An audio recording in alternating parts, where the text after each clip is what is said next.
તમામ દર્શક મિત્રોને નમસ્કાર. તમારા બધાનું ભાવભીનું સ્વાગત. વ્યક્તિ વિશેષ શ્રેણીમાં મિત્રો તમારું અભિવાદન. આજે આપણે એક એવા વ્યક્તિને મળવા જઈ રહ્યા છીએ જેઓ બહુમુખી પ્રતિભા ધરાવે છે. અનેક બાબતના તેઓ શોખ ધરાવે છે. પોતાની કરિયરમાં અદ્ભુત કાર્ય તેઓએ કર્યું છે. ઘણી બધી વાતો છે તેઓ પાસેથી આપણે જાણીશું. તેઓ છે શ્રી જયપાલસિંહજી જાડેજા. દૂરદર્શન વતી સૌપ્રથમ આપણે તેઓ શ્રીનું સ્વાગત કરીએ. સર નમસ્કાર, તમારું સ્વાગત, અભિવાદન. નમસ્કાર સર, સૌપ્રથમ મિત્રોને, દર્શક મિત્રોને જાણવું ગમશે તમારો પ્રાથમિક પરિચય છે એ રસમ તમે જ પૂરી કરો. થોડી વાત તમારા પરિચયાત્મક રીતે તમે કરો. જરૂર. સર્વપ્રથમ તો સલીમભાઈ, દૂરદર્શન રાજકોટ કેન્દ્રનો હું આભાર માનું છું કે મારા જે સ્ટેજ બાય સ્ટેજ જુદા જુદા શોખ ડેવલપ થયા એના વિશેનું મારે દર્શક મિત્રોને કહેવાનું છે અને એમાંથી લોકો કોઈ પ્રેરણા લઈ શકે તો એ મારું સાર્થક થશે. નમસ્કાર દર્શક મિત્રો, હું જયપાલસિંહ જાડેજા જામનગરથી છું. મારો જન્મ ભાલ પ્રદેશ એટલે ધંધુકા એરિયા પાસે ભડિયાદ ભવાની ગામમાં મારા મોસાળમાં થયો અને મારું મૂળ ગામ અહીંયા પડદરી પાસે ગોલીટા છે, ધ્રોળભાઈઓમાં. મારા ગ્રાન્ડફાધર ધ્રોળ ઠાકોર સાહેબના એડીસી હતા. ત્યારબાદ અભ્યાસ 7 ધોરણનો 7 વર્ષનો હતો ત્યારે સેન્ટ ઝેવિયર સ્કૂલ જામનગરની અંદર ગુજરાતી મીડિયમમાં પિતાજીએ તેમાં દાખલ કર્યા અને ત્યારબાદ એ વખતે આટલું ભણવાનું કોઈ ભારણ નહોતું. રાઈટ. અને જુદી જુદી પ્રવૃત્તિઓ સ્કૂલોની અંદર થતી, એન્યુઅલ ડે, સ્પોર્ટ્સ ડે અને બહારથી કોઈ સારા વ્યક્તિ હોય, પર્સનાલિટી હોય, એને સ્કૂલની અંદર વખતે દેવા માટે બોલાવતા. તો જિજ્ઞાસા જે છે એક બાળક તરીકે તો હર કોઈમાં એ નથી હોતી, પણ જે સાંભળે છે, જેને જુદા જુદા ફિલ્ડમાં રસ છે, એ બહુ ધ્યાનથી સાંભળે છે. એટલે કોઈનું કરેલું એળે નથી જતું. રાઈટ. એટલે અમે એવા પર્સનાલિટીઝને સાંભળ્યા અને થોડા મોટા થતા ગયા એમ પછી લાઇબ્રેરીમાં, સ્કૂલની લાઇબ્રેરીની અંદર જવાનું ચાલુ કર્યું. એટલે અડધી કલાકનો જે રિસેસનો ટાઈમ હોય તો 15 મિનિટ રમી અને પછી હું 15 મિનિટ લાઇબ્રેરીમાં જતો હતો. મુખ્ય ઉદ્દેશ એ જ હતો કે નેશનલ જિયોગ્રાફિક મેગેઝિન, કારણ કે ગુજરાતી મીડિયમમાં હતો એટલે આર્ટિકલ્સ વાંચવા અને સમજવાની શક્તિ નહોતી. રાઈટ. પણ એ ફોટોગ્રાફી જોવા માટે જુદા જુદા દેશમાં ભૌગોલિક સ્થાનો, એ કોઈ મોટા મોટા ફોટોગ્રાફર કરેલું કામ એ જોવાનું. જુદી જુદી ટ્રાઇબ્સ છે, એ સાઉથ અમેરિકન કોન્ટિનેન્ટ્સ હોય કે ઓસ્ટ્રેલિયન, અહીંયા ત્યાંના આદિવાસી હોય, ન્યૂઝીલેન્ડના હોય, તો આ બધાય એમાં જોતાં જોતાં એક કલરની પસંદગી થવા માંડી કે ભાઈ આ એ વખતે અમારા જે કાઉબોય ફિલ્મ્સ આવતી. રાઈટ રાઈટ, બિલકુલ.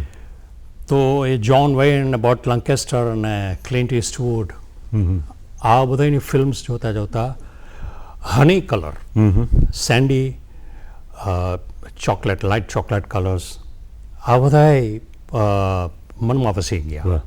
એટલે એ લેટર ઓન મારા પક્ષી નિરીક્ષણની અંદર પણ પસંદગીના જે પક્ષીઓ છે, તો એ ડેઝર્ટેડ લેન્ડ હોય, વગડો હોય, તો આ એની અસર છે. બિલકુલ. ત્યારબાદ બીજી એક વસ્તુ, અમારે ત્યાં જે કોલોનીમાં હું રહેતો, ત્યાં યુગાન્ડાથી કાઢી મૂકેલા નિરાશ્રિતો કહી શકાય કે જે એ વખતના, તો એ જે ભારતીયો ત્યાં વેપારમાં એમાં હતા, તો એમને ત્યાંથી કાઢી મૂક્યા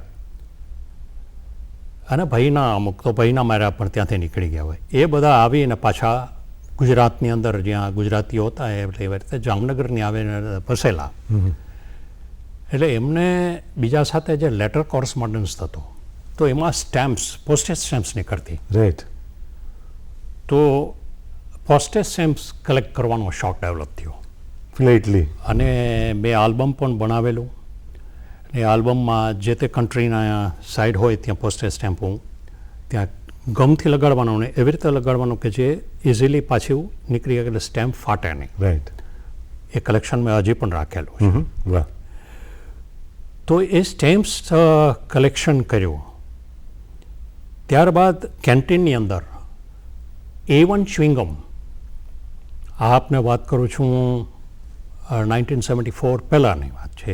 એ વખતે 8th સ્ટાન્ડર્ડમાં એન્ટર થયા પછી આ બધી વસ્તુ આવતી ગઈ.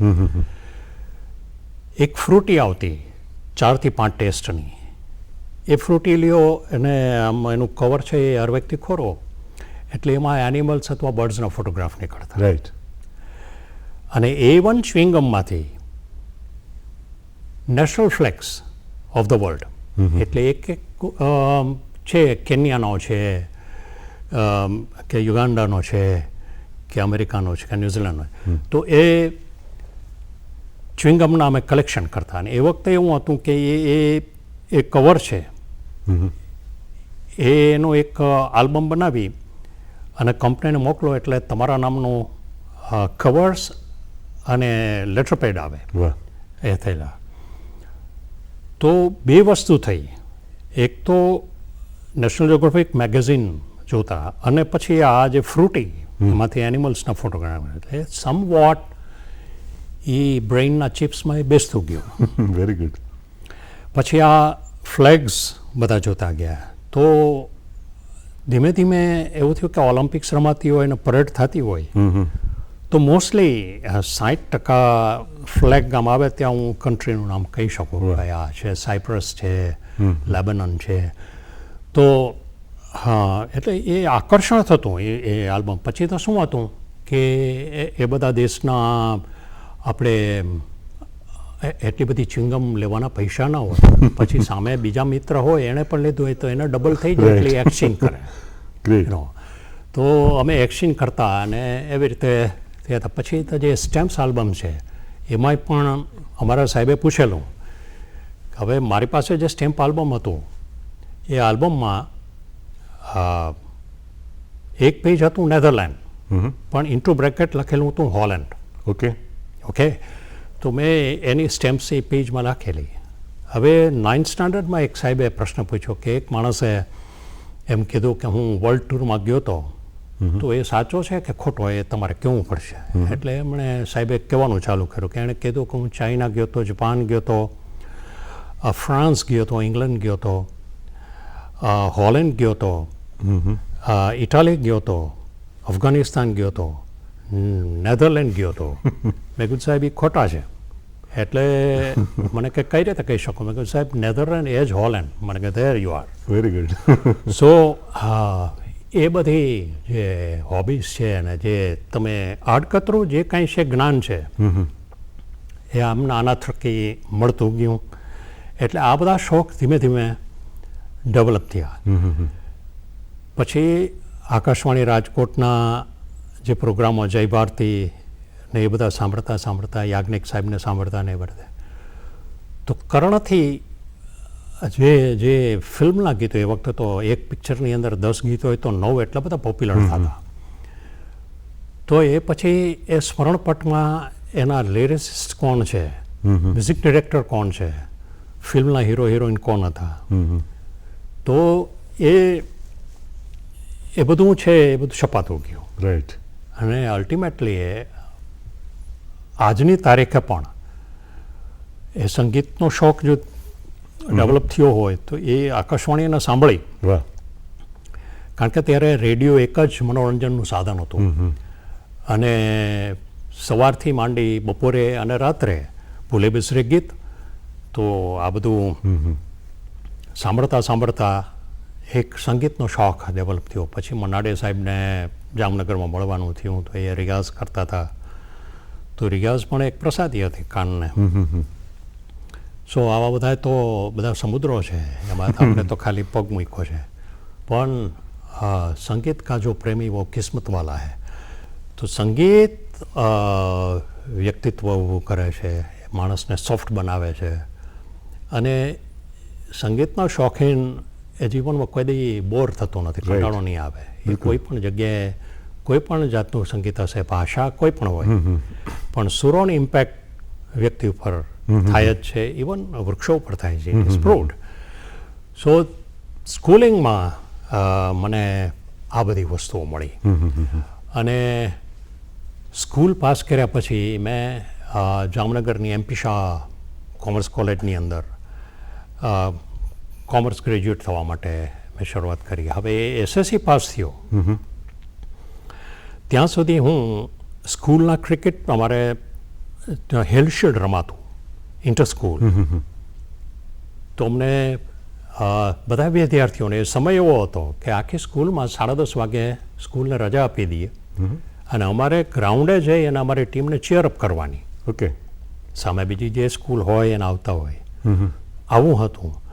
તો ધીમે ધીમે ભાઈ હું પણ આ ટીમમાં કેમ ન રમીશ, પિતાજી હું એક જ દીકરામાં હું એક જ, એટલે પિતાજીને એવું હતું કે ભાઈ આ કેરિયર બનાવે અને સારી નોકરી, અને અલ્ટિમેટલી એમનો માતા પિતાને એમ થાય કે ભાઈ આપણે સારી જોબમાં લાગી જાય, ભણતર પૂરું કરે.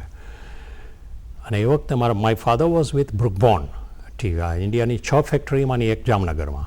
હી વોઝ એન ઓફિસર. ઓકે. તો ત્યાં એક રણજી ટ્રોફી પ્લેયર હતા મારા ગુરુ Vinubhai Purohit, Ranji trophy player, right arm leg spinner. અને મેં એમને, હું રમતો પણ ટેનિસ બોલથી રમતો, એટલે મારે આમાં શિફ્ટ થવું હતું. એટલે મેં એમને રિક્વેસ્ટ કરી, મેં કીધું ભાઈ પિતાજી ના પાડે છે ક્રિકેટ રમવાની, અને મારે રમવું છે, બ્રુકબોર્નની ટીમ કંઈક બને છે કર્મચારીઓની, એમાં સ્ટાફના છોકરાઓને પણ એન્ટર થવા દો, તો આપ જરાક સમજાવો. એ વખતે પિતાજી માને એમ નહોતા.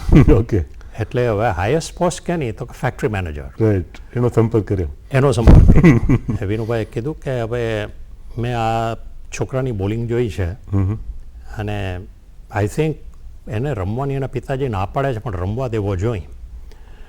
એટલે એ હલદાર કરીને ફેક્ટરી મેનેજર, એમને મારા પિતાજીને બોલાવ્યા કે ભાઈ ભણવામાં સારું કરે છે, રાઈટ, તો એને રમવા માટે સ્પોર્ટ્સની અંદર થોડો આગળ જવા દો. એટલે પિતાજી માની ગયા. બપોરે લંચ માટે આવ્યા, હું ઘરે જતો. ઓકે. ચાલો કાલથી પ્રેક્ટિસમાં જજો. Happiest moment. ખૂબ રાજી થયો. એ વખતે મારી પાસે ટેનિસના બૂટ હતા કે ભાઈ આમાં ખીલાવાળા સ્ટડ્સવાળા પહેરાય એવી પણ ખબર નહોતી. રાઈટ. પણ I started with a hard બોલ, અને મેં મારું સ્ટાર્ટ લઈને એ બોલિંગને એ કરી. એ વખતે એક બીજા સાહેબ આવ્યા, just to have a look at net practice ચાલે છે, તો છોકરાઓ કેવું કરે છે, આપણો સ્ટાફ કેવું કરે છે. તો એ વિનુભાઈ પુરોહિતે એ સાહેબને એમ કીધું કે સાહેબ આ આપણા જાડેજા સાહેબના સન છે, અને is one of the fastest in Saurashtra. And I was, હવે હું હજુ તો જામનગર માટે રમ્યો નથી, પણ એક રણજી ટ્રોફી પ્લેયર એમ કહે છે કે આવા વન ઓફ ધ ફાસ્ટેસ્ટ, એટલે મને નવાઈ લાગી કે હું હજી હું રમ્યો છે, પણ હું કદાચ આવું હઈશ, એવી એક અંદરથી એવી લાગણી થઈ કે ભાઈ આ તો બહુ સારું કહેવાય, કદાચ આવું થઈ શકે તો સારું. સો અલ્ટિમેટલી બ્રુકબોર્નમાંથી મેં રમવાનું ચાલુ કર્યું. ઓકે.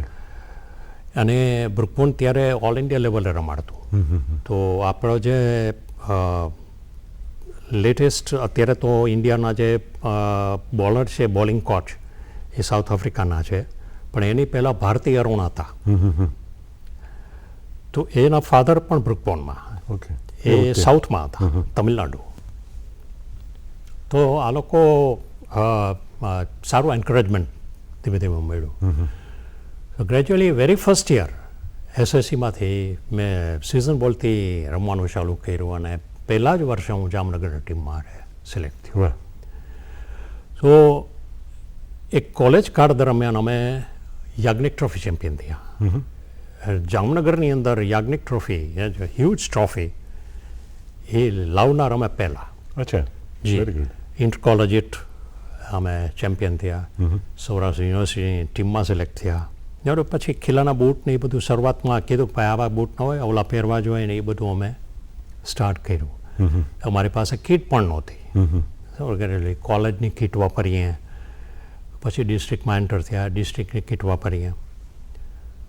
સો આ સ્કૂલિંગ આ બધી હોબીઝ આવી. સ્પોર્ટ્સ તરફનું ન્યૂઝપેપરની અંદર જોતા તો વિમ્બલ્ડન રમાય છે, ઓલિમ્પિક રમાય છે, શ્રેણીઓ રમાય છે. 1971 પહેલી જ વખત ભારત વેસ્ટ ઇન્ડિઝની અંદર અજીત વાડેકરની કેપ્ટનશીપમાં જીતું. અને અમારા જામનગરના ભારતના પ્રથમ અર્જુન એવોર્ડી શ્રી સલીમ દુરાની સાહેબ, એ પણ 71ની એ ટીમ હતી, એમાં હતા. તો સારા મેચેસ, રણજી ટ્રોફી મેચેસ હોય તો પિતાજી ટિકિટ લઈ દેતા હતા અને અમે ત્યાં મેચ જોતા.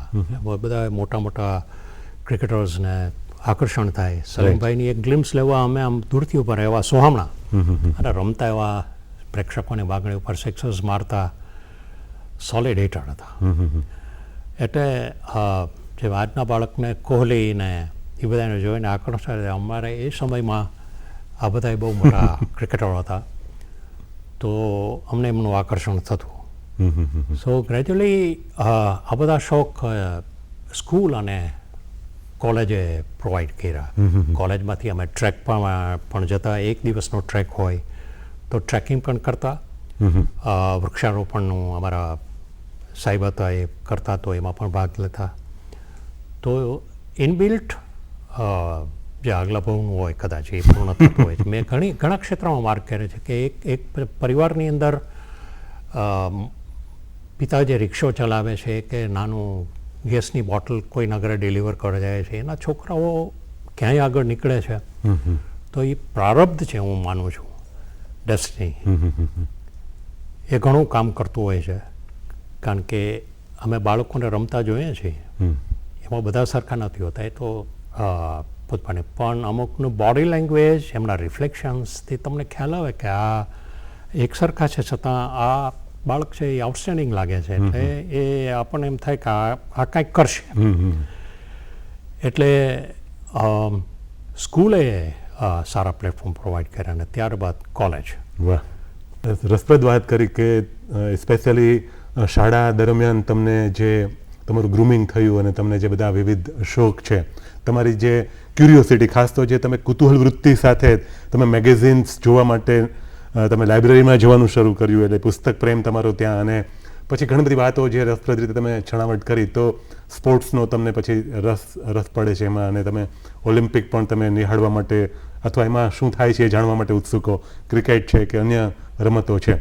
આ ખૂબ મજાની વાત છે. હવે મિત્રોને કદાચ મારા ખ્યાલથી આપણે થોડી વાત એ જાણવી ગમશે મિત્રોને, અને એ વાત પણ આપણે કરીએ કે સ્પેશિયલી તમે કોમર્સ પસંદગી કરી, કોમર્સ ફિલ્ડ એ બ્રાન્ચમાં તમે ગયા, અને પછી તમારી કરિયર છે તમે એ ક્ષેત્રે જ આગળ ધપાવી. તો હકીકતમાં એ કોમર્સ પસંદ કર્યા પછી તમારી જે પ્રોફેશનલ કરિયર છે એ કેવી રીતે આગળ ધપી અને તમે શું કાર્ય કર્યું એઝ અ પ્રોફેશનલ, તો થોડી વાત આપણે મિત્રોને એ જણાવીએ. જરૂર. કોલેજ મેં 79માં પૂરી કરી. અને એ વખતે IFFCO, Indian farmers fertiliser cooperative limited, Gandhidham, એમાં એક એડ બહાર પડેલી કે ભાઈ આવી રીતે એપ્રેન્ટિસને લઈએ છે, પણ એપ્રેન્ટિસનો સ્ટાઇપન્ડ 300 રૂપિયા મહિનાનું. ઓકે. એ સમયમાં પણ મારું આકર્ષણ હતું કે ઇફકોની જે ક્રિકેટ ટીમ છે, જસવંત બકરાણીયા એટલે ટેસ્ટ પ્રોબેબલ્સ હતા 71માં, અરવિંદ પુજારા, ચેતેશ્વર પુજારાના પિતાજી, Dhanji ગાવરી, Narendra Jadeja, Ravindra Acharya, I was one of the fastest in India. તો આ બધા આ ટીમમાં હતા. ઓકે.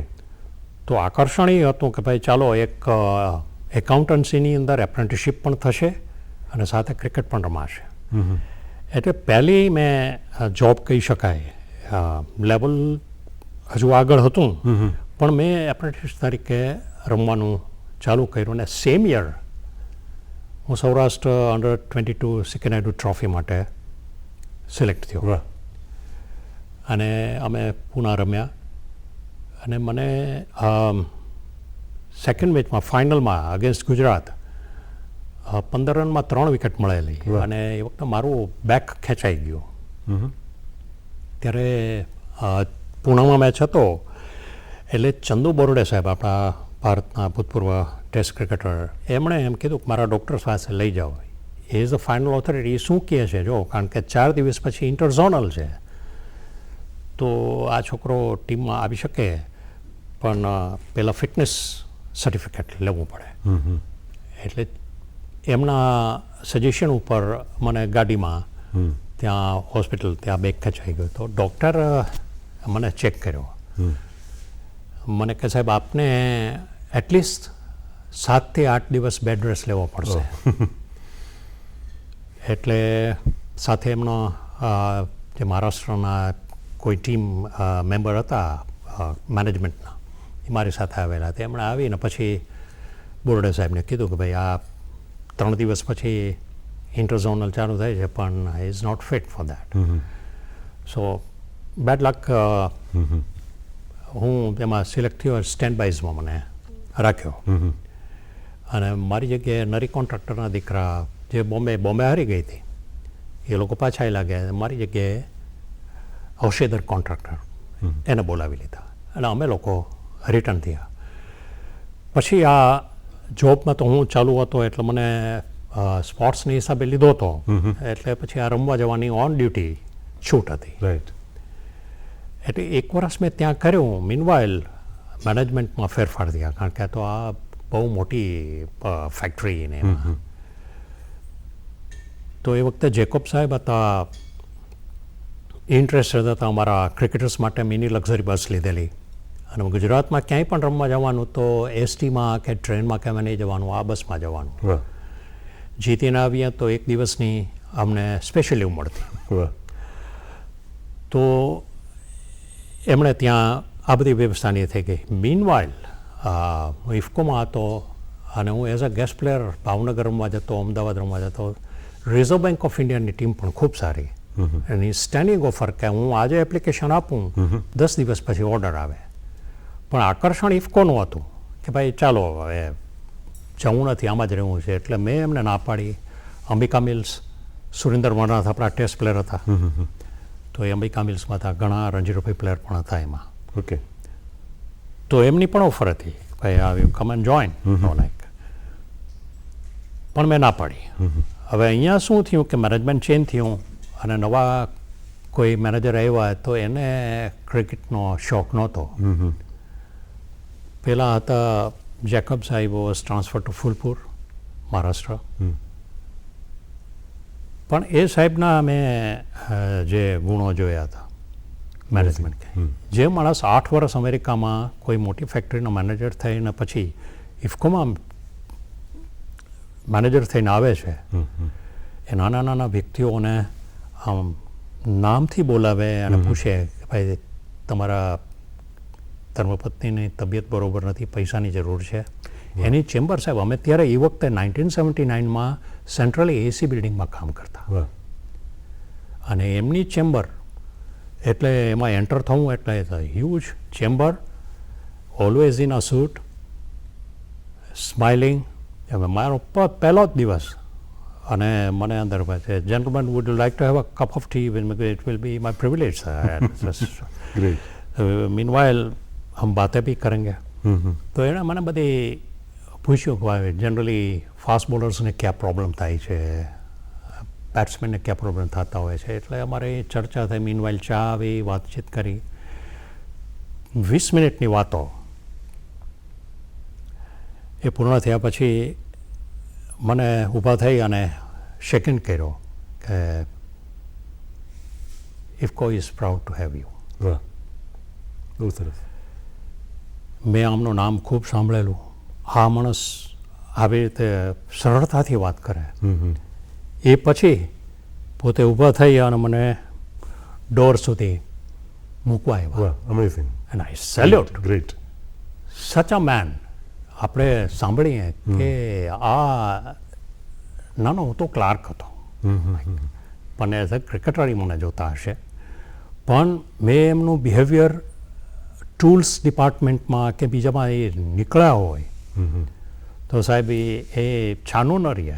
એક કેરેક્ટર છે, એક જે એનામાં મહાનતા છે. હું એને કહું Greatness. દિલ છે એ લગડી જવું, એ બધા પાસે નથી હોતું. નથી હોતું. સો બ્યુરોક્રેસી કે એ કોઈને એના છતાં પણ મહાન. અને એના માટે એ આદિપુર પહોંચ્યા હોય તો ભુજ ઇન્ડિયન એરલાઇન્સનું પ્લેન રોકાય, સાહેબ 10 મિનિટમાં આવે તો આપણે એમણે વાહ, સચા એ એની ઓવરઓલ પર્સનાલિટી. તો આવા વ્યક્તિઓ પાસેથી શીખ્યા છે. નાનાથી નાના માણસની ફક્ત એનામાં પણ કંઈ નો રહેશે. તો આ બધું અલ્ટિમેટલી આ બધાએ વ્યક્તિઓને મળતા એ એક સદ્ગુણોની પ્રાપ્તિ થાય છે. એ સદ્ગુણો આપણા જીવનમાં ઉતારવા જેવા હોય છે. સો ઓવરઓલ ત્યાંથી પછી ચાલુ થયું. હવે અહીંયાથી ઇફકોએ જે નવા મેનેજમેન્ટે કીધું કે ભાઈ તમે આખું વર્ષ ક્રિકેટ જ રમ્યા છો. I was selected as a sports person. So I was the આગલા પ્રીવિયસ જનરલ મેનેજરે અમને ક્રિકેટ રમવાનું કીધું હતું. તો હુકમ છે તને ક્રિકેટ રમ્યા, હવે આપ કહો છો કે રમ્યા નથી તો હવે આપ કહો એમ. એ સાઈડ કે હું આપને રિલીવ કરું છું, હું અહીંથી નોકરીમાંથી આપને કાઢું છું. ઓકે. સો અફસોસ થયો, કીધું આરબી રિઝર્વ બેંક જોઈન ન કરી, અંબિકા મિલ્સ ન કરી, કાંઈ વાંધો નહીં, પ્રારબ્ધને જે ઈચ્છા હોય. અને સેમ યર હું જામનગર પાછો આવ્યો. પિતાજી થોડા હતાશ હતા કે ભાઈ આ જોબ મળી હતી, પણ કંઈ વાંધો નહીં જરા છે. મીનવાઇલ પ્રેઝન્ટ હાઈનેસ જામ સાહેબ શત્રુશલીસિંહજી કોઈએ મને કીધું કે ભાઈ એ તમારે આવતીકાલે સુમેર ક્લબ, ચંદ્રશેખર બક્ષી કરીને રણજી ટ્રોફી પ્લેયર છે, શરીફ ભુજ કરીને રણજી ટ્રોફી, એ મને કહેવા આવ્યા કે 5 જણાને બોલાવ્યા છે નેટ્સની અંદર અને તમારે કારે સુમેર ક્લબની અંદર તમારી કીટ લઈને આવી જવાનું છે. સો હું ત્યાં ગયો, મને બાપુના ચરણ સ્પર્શ કર્યા. 1977માં મને જામસાબ 11 માટે ઇંગ્લેન્ડની એક ટીમ આવેલી, એની સામે રમવા માટે બોલાવેલો. એ એમની સાથેનું પહેલું અમારું જે મળવાનું થયું ઇન્ટરેક્શન. પોતે ભૂતપૂર્વ રણજી ટ્રોફી પ્લેયર અને વેસ્ટ ઝોન રમતા, ફેન્ટાસ્ટિક બેટ્સમેન. અને વાઇલ્ડ લાઈફમાં you call mammals or insects or birds is a જેમ. એટલે મારા વાઇલ્ડ લાઈફના પ્રથમ ગુરુ પણ જામ સાહેબ છે. તો મને જોયો.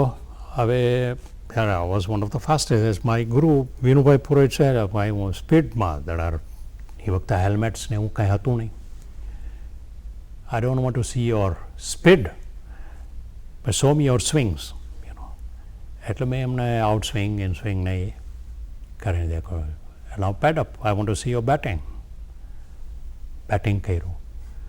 રાત્રે મફિલા હોય, અત્યારે પોતે ત્યાં બિરાજે છે. મફિલા ગયો. ટેલિફોન ઉપર ઇંગ્લેન્ડની વર્ધિંગ ક્રિકેટ ક્લબ સસેક્સની અંદર, જેના માટે પોતે રમતા, એક ભૂપેન્દ્ર માંડવિયા કરીને રણજી ટ્રોફી પ્લેયર આપણા સૌરાષ્ટ્ર, એ પણ એમાંથી રમતા. અંબા પ્રતાપ જાડેજા ડીવાયએસપી તેને રિટાયર્ડ થયા, એ પણ રણજી ટ્રોફી પ્લેયર અને એ પણ વર્ધિંગ ક્રિકેટ ક્લબ માટે રમેલા. ત્યારબાદ રણજીત ખાનવેલકર, એ તો west zone, he was test probable. He ultimately went to play for Karnataka, પછી ઇન્ડિયન રેલવેઝમાં બહુ સારા ઓલરાઉન્ડર. તો આ બધાએ આ ક્લબ માટે રમ્યા. તો ત્યાંથી કોલ લગાડ્યા છે કે ભાઈ તમારે જે સ્પોટ જોઈ છીએ અને ઓલરાઉન્ડર જોઈ છીએ આ મારી સામે બેઠા છે અને હું સાંભળું છું એનો લાઈક આ શું થાય છે. મને કે આપણો પાસપોર્ટ તૈયાર છે? મેં કહ્યું જી હા. ઓકે. તો આ બધી વાત થઈ અને 1 મહિનો છે તમારી પાસે, તમારી તૈયારી કરી લ્યો. મે મહિનામાં તમારે ઇંગ્લેન્ડ રમવા જવાનું છે. સો મારા ઘરમાં 1979ના વર્લ્ડ કપની જે આખો લોર્ડ્સના ગ્રાઉન્ડ ઉપર વિવ રિચર્ડ અને હોર્ડિંગની પાર્ટનરશિપ એ આખો સેન્ટર ફોટો હતો. એ મેં ફ્રેમ કરાવીને રાખેલો. આઈ વોઝ ડ્રીમિંગ ઓફ સમડે કે આ ગ્રાઉન્ડમાં બેસીને મેચ જોતા હશે એ ભાગ્યશાળી. રમવાવાળા તો ખરેખર ખૂબ ભાગ્યશાળી, પણ આ આપણને કેદી જોવા મળે. અને હું કાઉન્ટીસના નામ લખતો પાછળ બેઠો બેઠો કોલેજમાં, અને સો ડ્રીમ ફૂલફિલ થયું. અને મારું રમવાનું ત્યાં વોદિંગ ક્રિકેટ ક્લબમાંથી થયું. ત્યાં પૂર્ણ કર્યા પછી હું 3.5 મહિનાની આખી લીગ જે સિઝન પૂરી કરીને પાછો આવ્યો. તો મારી પહેલી જોબ પછી central bank of India, okay, Ahmedabad. ત્યારે બેન્કર્સ જુદી જુદી બેન્કો સ્પોર્ટ્સમેનને રિક્રુટ કરતી. હવે તો એ બંધ થઈ ગયું છે, પણ ત્યારે સ્ટેટ લેવલના પ્લેયર્સ છે એને એ કરતા. તો અમે 8 જણા હતા ઇન્ટરવ્યૂમાં, એમાંથી 4 લેવાના હતા. સો એકેડેમિકલી ભણવામાં પણ હું સારું કરતો અને રમવામાં પણ હતું. એટલે જ્યારે ઇન્ટરવ્યૂ દેવા બેઠા તો એમાં the way you express your interaction and your verbal talk, હવે આ બધું જે એ ઇમ્પ્રેશન જુદી પાડે છે. બિલકુલ. તો એમાંથી એમ કે ભાઈ આ એઝ અ બેન્કર એ એની દ્રષ્ટિથી જોતા હોય કે કસ્ટમર સાથે કે પ્રમોશન લઈને ઓફિસર થાય તો how will he behave with customers, એનું બધું જોતા હશે. અલ્ટિમેટલી મને જોબ મળી અને મેં અમદાવાદ જોઈન કર્યું. ત્યારબાદ મેં પરીક્ષા પાસ કરી 2002ની. એમાં મને બેંક ઓફ ઇન્ડિયા મળીને જામનગર મને પોસ્ટિંગ મળ્યું, એટલે મેં સેન્ટ્રલ બેંક મૂકી અને છેલ્લે 34 વર્ષ પૂર્ણ કરીને 2018માં હું જામનગરથી રિટાયર્ડ થયો. ખૂબ સરસ. એટલે ખૂબ રસપ્રદ વાતો સર થઈ છે અને તમે તમારી જે કરિયર છે બેન્કિંગ ક્ષેત્રે, તમે તમારી કરિયર છે એને ઉન્નત મુકામ પર લઈ ગયા. તમારા જે શોખ છે એને કારણે તમે બહુ આયામી વ્યક્તિત્વ પ્રાપ્ત કરવામાં પણ સફળ થયા. ઘણી બધી રસપ્રદ વાતો હજુ પણ થઈ શકે એમ છે, પણ સમય આપણને એવું કહે છે કે આ મુકામ પર આપણે અટકવું જોઈએ. આગામી વખતે જ્યારે મળીએ એ સમયે પુનઃ આપણે વાતચીતનો દોર આગળ ધપાવશું અને તમારા બીજા ઘણા બધા જે કસબ છે એના વિશે એક રસપ્રદ વિસ્તૃત વાતો કરીશું. તમે અહીંયા આવ્યા અને રસપ્રદ વાતો મિત્રો સમક્ષ મૂકી આપી, તો એ માટે દૂરદર્શન વતી અને તમામ શ્રોતા મિત્રો વતી, દર્શક મિત્રો વતી તમારો ખૂબ ખૂબ આભાર. આપનો પણ ખૂબ ખૂબ આભાર.